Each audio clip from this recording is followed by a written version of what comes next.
Salut à tous, j'espère que vous allez bien. Aujourd'hui on se retrouve pour une nouvelle vidéo et il va s'agir d'un tag, celui des problèmes de lecteurs. Vous comme moi, comme nous sommes lecteurs, nous devons parfois rencontrer les mêmes problèmes et j'ai trouvé ce tag plutôt sympathique à faire, j'espère qu'il vous plaira et donc on va commencer dès maintenant car il y a 11 questions. Première question. Tu as 20 000 livres dans ta pile à lire, comment tu décides pour ta prochaine lecture? Alors autant être franche avec vous, j'espère jamais arriver au point où ma pile à lire comporte 20 000 livres parce que juste au niveau du stockage, ça risque de devenir compliqué. Comme vous pouvez le voir, ma bibliothèque actuelle, c'est déjà le bordel. Tout simplement, ça déborde de tous les côtés. Et je me demande déjà où je vais stocker les prochains livres que je compte acheter dans les mois à venir. Donc, imaginez si ma pile à lire ferait 20 000 livres, plus les livres que j'aurais déjà lus. Vous voyez le problème. Donc comment je choisirais ma lecture si j'avais une aussi grosse pile à lire? Mais bon, la mienne comporte plus de 400 livres en comptant les livres papier et les livres numériques. Donc c'est déjà énorme. Donc comment je choisis? Tout simplement au feeling et à l'envie sur le moment même. Si j'ai envie d'une romance, je lirai une romance. Si j'ai envie d'un thriller, je prendrai un thriller, etc. J'ai pas envie de me forcer à lire des livres que je n'ai pas envie puisque ça va se traduire très vite en panne de lecture et je ne vois pas où est l'intérêt. Et voilà, je suis pas dans l'optique de me forcer à lire certains livres. Certes, des fois j'achète un livre et il va rester presque 1 ou 2 ans dans ma pile à lire parce que à chaque fois je vais acheter d'autres livres les mois d'après et à chaque fois ces livres j'aurais plus envie de les lire que le livre que j'aurais acheté au début. C'est pas bien, c'est comme ça, mais bon, j'ai quand même la vie devant moi pour les lire. Question numéro 2. Tu as lu la moitié d'un livre et tu n'aimes pas. Tu abandonnes ou tu continues? Alors voilà, c'est vraiment une question très importante pour moi en tant que lectrice parce qu'il m'arrive souvent de me la poser puisque moi aussi je suis humaine et moi aussi il y a des livres que je n'aime pas et donc je me demande si je dois les abandonner ou si je dois les continuer et j'arrive jamais à prendre la bonne décision. D'un côté j'ai envie de continuer parce que je me dis si ça se trouve dans 20 pages je vais commencer à accrocher et ça va finir en coup de cœur et d'un côté j'ai pas envie de me forcer et de continuer un livre que je n'aime pas parce que voilà, ça va amener à une panne de lecture et au lieu de lire un livre par semaine ou une semaine et demie, eh ben je vais arriver à faire traîner cette lecture sur un mois entier. En plus, je suis le genre de lectrice qui déteste lire plusieurs livres en même temps, c'est-à-dire que j'aime bien me plonger dans un seul et unique livre, c'est-à-dire être plongée dans une seule atmosphère, une seule ambiance, dans une seule histoire. Et j'ai toujours peur de mélanger les deux histoires. Au final, si on prend un thriller et une romance, ça va être difficile, mais c'est comme ça. Et du coup, je me bloque toute seule parce que j'ai pas envie d'abandonner, donc je veux continuer, mais j'ai pas envie, donc du coup, ça me fait une panne de lecture. Et comme j'ai pas d'autres livres à côté, ça devient compliqué. Vous voyez le genre? Question numéro 3. La fin de l'année approche et ton challenge Goodreads n'est pas fini. Est-ce que tu essayes de t'y reprendre et comment? Alors autant vous dire que je ne fais pas de challenge, comme ça va plus vite. Tout simplement parce que je sais très bien que je ne vais pas les réussir et comme je ne vais pas les réussir, autant ne pas en commencer. Au moins je ne serai pas déçue par moi-même. Je pense qu'on est souvent déçu dans la vie de tous les jours pour certaines choses, etc. Et on n'a pas besoin de se rajouter des déceptions par-dessus. Voilà, après j'admire ceux qui font des challenges et qui les réussissent, c'est-à-dire se fixer un objectif entre 100 et 150 livres à lire dans l'année. Voilà, c'est énorme et je félicite ceux qui y arrivent parce que moi j'en serais incapable.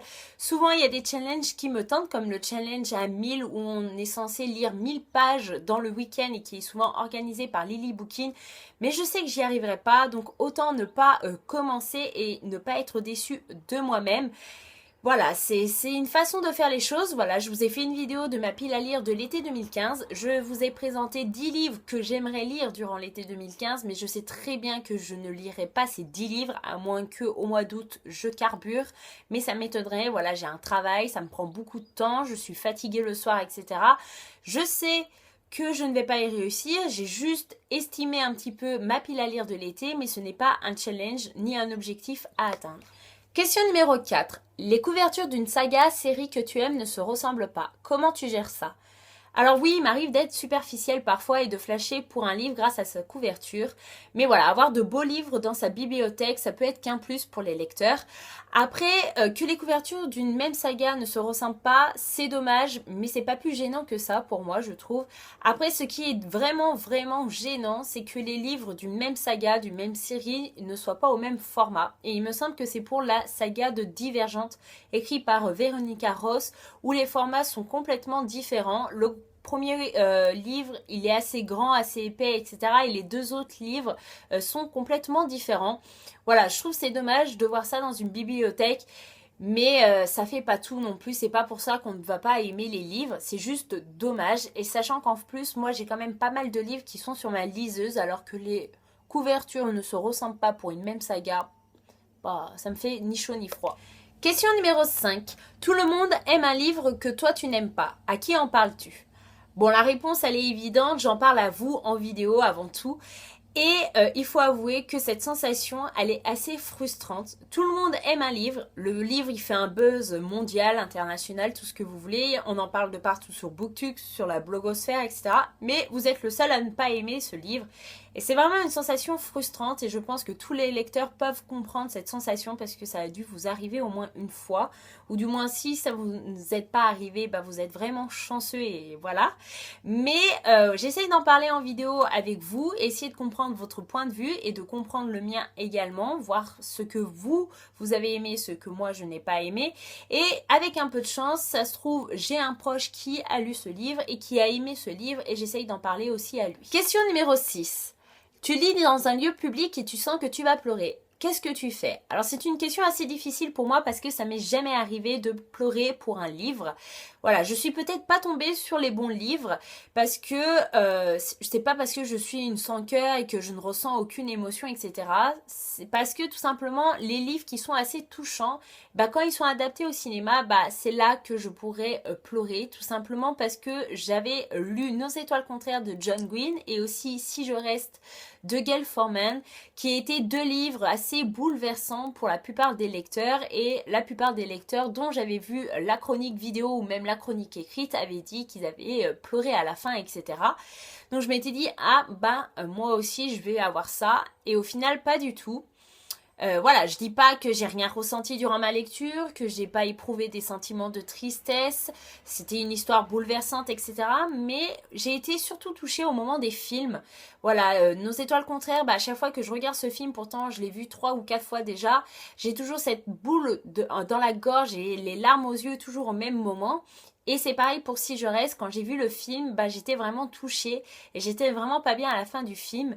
Je pense que je suis plutôt sensible au visage, aux personnages et surtout aux expressions qui s'expriment sur les visages des acteurs.